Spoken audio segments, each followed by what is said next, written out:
বহুত পঢ়িব লগা আছে, কিন্তু কি পঢ়িব আৰু কি নেৰিব সেইটোক লৈ কনফিউজ নেকি? ষ্টুডেণ্টছ, মই তোমালোকৰ কষ্টটো কম কৰিবৰ বাবে এখন মডেল পেপাৰ প্ৰস্তুত কৰিছোঁ, যিটো প্ৰিভিয়াছ ইয়াৰ কুৱেশ্যনৰ ওপৰত এনালাইজ কৰা। ইয়াত থকা কুৱেশ্যনছ কেইটাৰ এনচাৰ পঢ়িলে তোমালোকে এক্সামত চব কমন পাবা আৰু লগতে পেপাৰখনৰ ফৰ্মেটো বুজি পাবা। সেয়েহে ভিডিঅ'টো শেষলৈকে চাই থাকা। ব'লা ভিডিঅ'টো আৰম্ভ কৰোঁ। তো ষ্টুডেণ্টছ, ব'লা ভিডিঅ'টো আৰম্ভ কৰোঁ। তো প্ৰথমত যোনটো কুৱেশ্যন আছে MCQৰ ছেকশ্যন এৰ, বৈদ্যুতিক প্ৰবাহ জোখা সঁজুলিটো হ'ল, অপশ্যনকেইটা চোৱা। অ'কে, ইয়াৰে শুদ্ধ এনচাৰটো হৈ যাব ammeter. Okay, option A. Next question, সৌৰকোষ তৈয়াৰ কৰাৰ বাবে তলৰ কোনবিধ মৌল ব্যৱহাৰ কৰা হয়? Which of the following element is used in a solar cell? তো ইয়াৰে শুদ্ধ উত্তৰটো হৈ যাব সিলিকন, অপশ্যন সি। নেক্সট কুৱেশ্যন, বৈদ্যুতিক শক্তিৰ ৰাসায়নিক একক হৈছে, ইয়াৰে শুদ্ধ উত্তৰটো হৈ যাব কিলোৱাট ঘণ্টা। অ'কে, মানে কিলোৱাট আৱাৰ। তো ইয়াৰ শুদ্ধ উত্তৰটো হৈছে option D. Next question, 4 number question, দুটা ৰোড সমান্তৰালভাৱে সংযোগ কৰিলে লব্ধ ৰোড যদি 22 হয় আৰু শ্ৰেণীবদ্ধভাৱে সংযোগ কৰিলে 92 হয়, তেন্তে ৰোড দুটা হ'ব। ইয়াৰে শুদ্ধ উত্তৰটো হৈ যাব অপশ্যন এ, 3 ওম আৰু 6 ওম। এক্সপ্লেনেশ্যনটো ইয়াত দিয়া আছে, চাই ল'বা। 5 নম্বৰ কুৱেশ্যন, বৈদ্যুতিক প্ৰবাহ উৎপন্ন সঁজুলিটোক জেনেৰেটৰ বুলি কোৱা হয়। ইয়াৰে শুদ্ধ উত্তৰটো হৈ যাব অপশ্যন এ।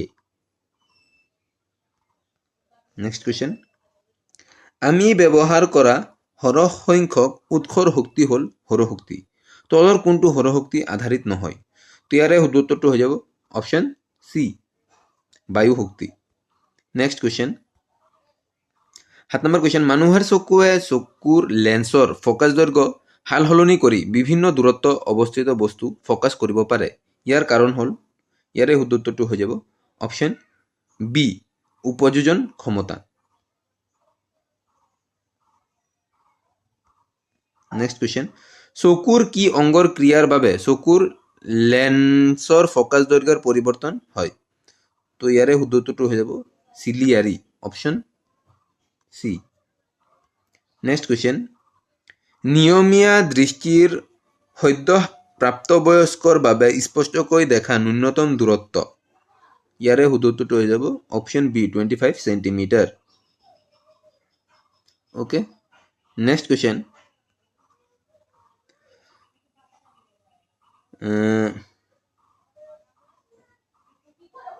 দন্তক্ষয়ৰ সূচনা হয় যদি মুখৰ ভিতৰৰ মান কম হয়। Tooth decay start if the pH of the mouth falls below। তো ইয়াৰে শুদ্ধ উত্তৰটো হৈ যাব 5.5, অপশ্যন চি। 13 নম্বৰ কুৱেশ্যন, তলত দিয়া ধাতুকেইটা সক্ৰিয়তাৰ নিম্নক্ৰমত সজালে পাওঁ। তো ইয়াৰে শুদ্ধ উত্তৰটো হৈ যাব অপশ্যন এ, মেগনেছিয়াম, জিংক, এইকেইটা। হা, তো এক্সপ্লেনেশ্যনটো ইয়াত আছে, আৰু এইটো তোমালোকৰ কিতাপৰ যোনটো স্ক্ৰীনশ্বট দিয়া আছে, এইটো তোমালোকে ভালকৈ চাই যাবা। ইয়াৰ পৰা এটা ন এটা কুৱেশ্যন আহিয়ে থাকে, ইম্পৰ্টেণ্ট হয়। হা, তো নেক্সট কুৱেশ্যন, তলৰ কোনটো জাৰণ বিজাৰণ বিক্ৰিয়াৰ উদাহৰণ? তাৰে শুদ্ধ উত্তৰটো হৈ যাব এইটো বি। অ'কে, নেক্সট কুৱেশ্যন, তলৰ কোনটো ধাতুৱে এটা এচিডৰ পৰা হাইড্ৰজেনক অপসাৰিত কৰিব নোৱাৰে? ইয়াৰে শুদ্ধ উত্তৰটো হৈ যাব option C, copper. Okay, next question, আধুনিক পৰ্যাবৃত্ত তালিকাৰ 17 মৌলসমূহৰ যোজ্যতা। ইয়াৰে শুদ্ধ উত্তৰটো অপশ্যন চি, 1। 18 নম্বৰ কুৱেশ্যন, অজীৰ্ণতাৰ চিকিৎসাৰ বাবে তলৰ কোন ধৰণৰ ঔষধ ব্যৱহাৰ কৰা হয়? ইয়াৰে শুদ্ধ উত্তৰটো হৈ যাব অপশ্যন চি, অম্লনাশক। 19 নম্বৰ কুৱেশ্যন, লুৰ টাৱা আইৰণ ফ্ৰাইং পেন এখন মামৰে ধৰাৰ পৰা বচাই ৰাখিবলৈ তলৰ কোনটো পদ্ধতি উপযুক্ত হয়? ইয়াৰে শুদ্ধ উত্তৰটো হৈ যাব অপশ্যন ডি, ওপৰৰ সকলো। তো চাই লোৱা কি কি আছে। গ্ৰীজ ব্যৱহাৰ কৰি, ৰং ব্যৱহাৰ কৰি, জিংকৰ প্ৰলেপ দি। 20 নম্বৰ কুৱেশ্যন, 20 নম্বৰ কুৱেশ্যন, তলত দিয়া কোনটো ধাতু পাতন পদ্ধতিৰে শোধন কৰিব পাৰি? ইয়াৰ শুদ্ধ উত্তৰটো হৈ যাব zinc, option D. Next question ৰন্ধনৰ সময়ত ব্যৱহৃত বৰ্তনত তলফালে মানে বাহিৰত কলা পৰে কিয়নো ইন্ধন সম্পূৰ্ণৰূপে দহন নহয় শুদ্ধটো option B okay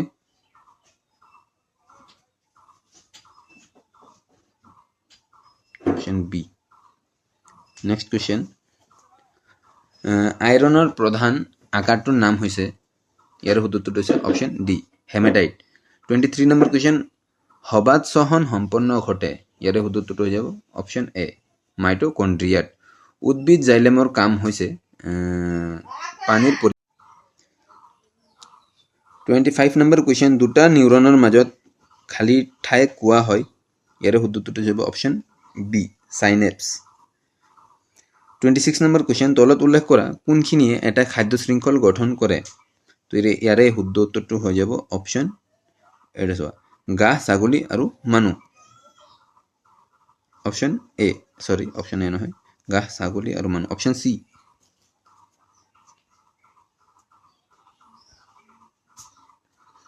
next question 27 number question পুৰুষৰ ক্ষেত্ৰত লিংগ নিৰ্ণায়ক ক্ৰমজমবোৰ হ'ল XY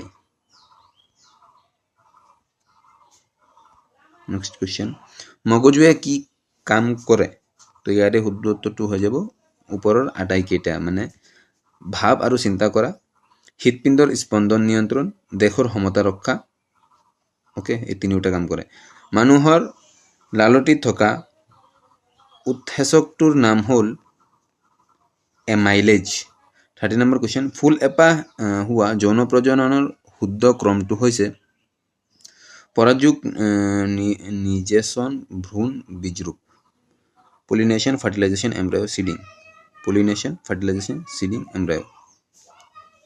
সিডিং এমব্ৰায়ো ফাৰ্টিলাইজেশ্যন তো ইয়াৰে শুদ্ধ উত্তৰটো হৈ যাব option A pollination fertilisation embryo seeding 31 নম্বৰ কুৱেশ্যন স্পাইৰো গাইৰা হৰপিল হেলায়ত হোৱা অযৌন প্ৰজনন সংঘটিত হয় ইয়াৰে শুদ্ধ উত্তৰটো হৈ যাব সিহঁতৰ দেহটো খণ্ড খণ্ড টুকুৰাত ভাগ হয় 32 নম্বৰ কুৱেশ্যন মানৱ শৰীৰত বৃক্ক দুটা কোনটো তন্ত্ৰৰ অংগ ইয়াৰে এনচাৰটো হৈ যাব অপশ্যন বি ৰেচন তন্ত্ৰ এক্সক্ৰেশ্যন চিষ্টেম তলৰ কোনটো এটা সমসংস্থ অংগৰ উদাহৰণ ইয়াৰে এনচাৰটো হৈ যাব অপশ্যন এ মানুহৰ হাত আৰু কুকুৰৰ আগ ঠেং human hand and forelimb of dog গোলাকাৰ দাপোনৰ ভাঁজ ব্যাসাৰ্ধ আৰ আৰু ফকাছ দৈৰ্ঘ্য এফৰ মাজত সম্পৰ্ক হ'ল তো ইয়াৰে শুদ্ধটো হৈ যাব R=2F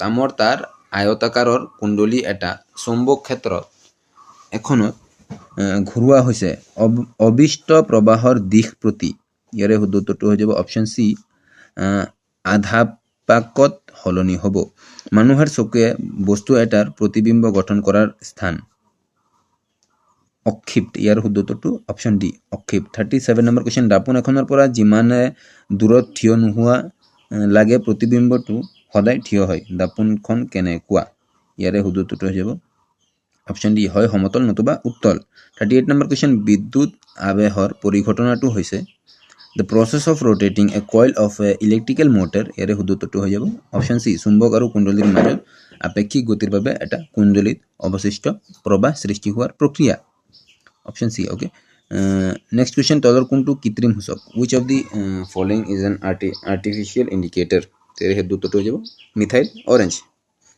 option B next question পৰ্যায় এটাত বাওঁফালৰ পৰা সোঁফাললৈ গ'লে মৌলবোৰৰ ধাতৱীয় ধৰ্ম ক্ৰমান্বয়ে কমে ইয়াৰে শুদ্ধ উত্তৰটো অপশ্যন বি 41 নম্বৰ কুৱেশ্যন আধুনিক পৰ্যাবৃত্ত তালিকাৰ 17ৰ মৌলসমূহৰ যোজ্যতা শুদ্ধ উত্তৰটো অপশ্যন চি মানে 1 খাদ্যবস্তু ভৰাই ৰখা পাত্ৰবোৰত টিনৰ প্ৰলেপ দিয়া হয় জিংকৰ নহয় কিয়নো জিংক টিনতকৈ অধিক সক্ৰিয় অপশ্যন চি ইয়াৰ শুদ্ধ উত্তৰ 43 নম্বৰ কুৱেশ্যন উচ্চ উষ্ণতাত তলত দিয়া কোনবিধ ধাতুৱে অক্সিজেনৰ লগত বিক্ৰিয়া নকৰে গোল্ড ওকে 43 নম্বৰ কুৱেশ্যন গোল্ড 44 নম্বৰ কুৱেশ্যন পৰ্যাবৃত্ত তালিকাৰ পৰ্যায়বোৰত বাওঁফালৰ পৰা সোঁফাললৈ যাওঁতে ঘটা পৰিৱৰ্তনৰ প্ৰকৃতিৰ ওপৰত আগবঢ়োৱা তলৰ উক্তিসমূহৰ কোনটো উক্তি শুদ্ধ নহয় মৌলবোৰ কম ধাতৱ ধৰ্মীয় হৈ পৰে, যোজক ইলেক্ট্ৰনৰ সংখ্যা বাঢ়ে, পৰমাণুবোৰ সিহঁতক যোজক ইলেক্ট্ৰন অধিক সহজে হেৰুৱায়, অক্সাইডবোৰ বেছি আম্লিক ধৰ্মীয় হৈ পৰে। তো ইয়াৰে শুদ্ধটো হৈ যাব অপশ্যন চি, পৰমাণুবোৰ সিহঁতক যোজক ইলেক্ট্ৰন অধিক সহজে হেৰুৱায়। 45 নম্বৰ কুৱেশ্যন, বিউটেনৰ অণু এটাত কিমানটা থাকে? 13টা সহযোজী বান্ধনি থাকে। Option C. তো ছেকশ্যন বিৰ যিমানটা কুৱেশ্যন আছে সেইকেইটা মই ৰিডিং নকৰোঁ, তোমালোকে জাষ্ট চাই লোৱা, মই জাষ্ট ইনষ্টল কৰি দেখাই দি আছোঁ।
All the best.